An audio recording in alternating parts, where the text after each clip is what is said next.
Welcome to Suman TV. నేను నాగరాజ పుంగనూరు. ఆ కాలనీలో ఎక్కడ చూసినా సమస్యలు తిష్టవేసి ఉన్నాయి. రాత్రి అయితే విష సర్పాలతో పాటు గంజాయి బ్యాచ్ తో సహా అక్కడ కాలనీ వాసులు చాలా ఇబ్బందులు పడుతున్నారు. ఎక్కడంటే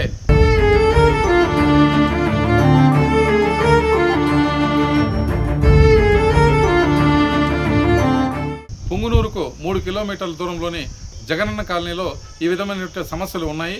గత 3 ఏళ్ల క్రితం నిరుపేదలకు అదేవిధంగా నిరాశ్రయులకు అక్కడ ఇల్లు వచ్చాయని ఎంతో సంతోషించిన అప్పటి ప్రజలు ఈరోజు ఈ కాలనీలో ఎందుకున్నాము అన్నట్లుగా వ్యవహరిస్తున్నారు.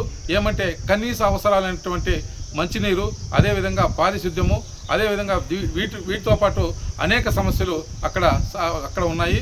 పారిశుద్ధ్య లోపం వల్ల మురుగునీరంతా ఇక్కడ వచ్చి తాము చాలా ఇబ్బందులు పడుతున్నామని కాలనీ వాసులు అంటున్నారు. గంజాయి బ్యాచ్ వచ్చి అందరినీ అక్కడ హింసలు గురి చేస్తున్నారని, ఇదే జరిగితే తాము ఈ కాలనీలో లేకుండా బయట ప్రాంతాలకు వెళ్ళిపోయే అవసరం ఉందని ఆ కాలనీ వాసులు వాపోతున్నారు.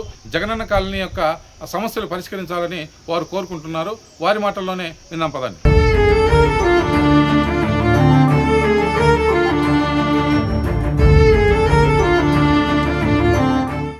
సరిగా వదిలేదు.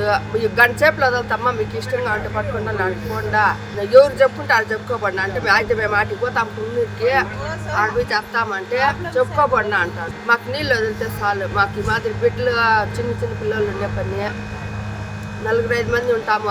గంట సేపులో వదిలితే మేమేం చేసేది? మున్సిపాలిటీ కమిషనర్ గారి సార్కి నమస్కారాలు, మా అభినందనలు. తర్వాత వచ్చి ఈ బిల్డింగ్లకి అందరికీ చాలా వాటర్తో చాలా ప్రాబ్లంగా ఉంది. డ్రైనేజ్ ప్రాబ్లం ఉంది.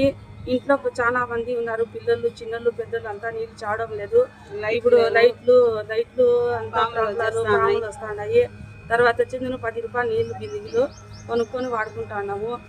వాళ్ళు నీళ్ళు వాళ్ళకి వస్తే వాళ్ళు 50 రూపాయలు తీసుకునేసి కూడాను 4 రోజులకు ఒకసారి నీళ్ళు ట్యాంక్ వదులుతారు. కాలాలు తాపత అంతా పాములు అంతా చేరుకున్నాయి.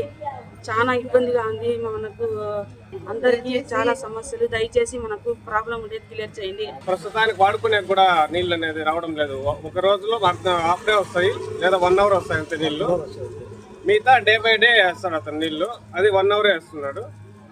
ప్రతి ఒక్క దానికి ఒక 2 లేదా 3 కుండ్లు లేదా 4 కుండ్లు వస్తాయి అంతే నీళ్లు. కనీసం దేనికి కానీ అవసరానికి వాడుకునేదానికి నీళ్ళే రావడం లేదు. ఇప్పుడు ఏమైంది అంటే నీళ్ళు రాక మేము ఆయన అడుగుతా ఉంటే మేము ఏమో చేసుకుంటాం చేసుకోవండి, మీరు ఎవరు చెప్పుకుంటారు చెప్పుకోవండి, మేము వదిలేదు. ప్రతి ఒక్క మానవునికి ఇక్కడ ఎందుకు ఇక్కడ వచ్చినాము మనము అది సార్ లక్షలు పోసి కట్టించినారు మనకి ఏదో బతుక్కొని పేద సాధారణ. అక్కడ మనం దాన్ని చూసుకునేదానికి ఒక కండిషన్ కొండ ఒక మనిషిని ఒకటి వేస్తే చాలా బాగుంటుంది సార్. వాచ్మెన్ ఉన్నాడు, ఆయన కూడా రెస్పాన్స్ చేస్తారు. ఆయన కూడా రెస్పాన్స్ చేయరు. ఆయన రయ్యం తిరుగుతున్నాడు పాప కుక్కలాగా, ఆయన రెస్పాన్స్ లేదు sir. First of all illegal activities sir. ఈ వయసు పిల్లలతో ఇల్లీగల్ యాక్టివిటీస్ చూడలేకపోతాం. నైట్ అంతా పారాడుతూ ఉంటారు. మాకు ఏదైనా వాచ్మెన్ కానీ లేక మినీ పోలీస్ స్టేషన్ కానీ ఏదైనా మాకు సౌకర్యం కల్పిస్తే మాకు ఉండేకి ఉండేకైతుంది సార్. లేకపోతే ఇబ్బంది ఎక్కువ అవుతుంది.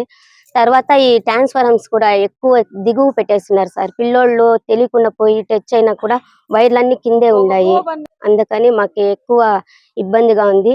ఈ ఛానల్ వాళ్ళు దృష్టికి తీసుకెళ్లి మాకు ఏదైనా సౌకర్యం కల్పించాలని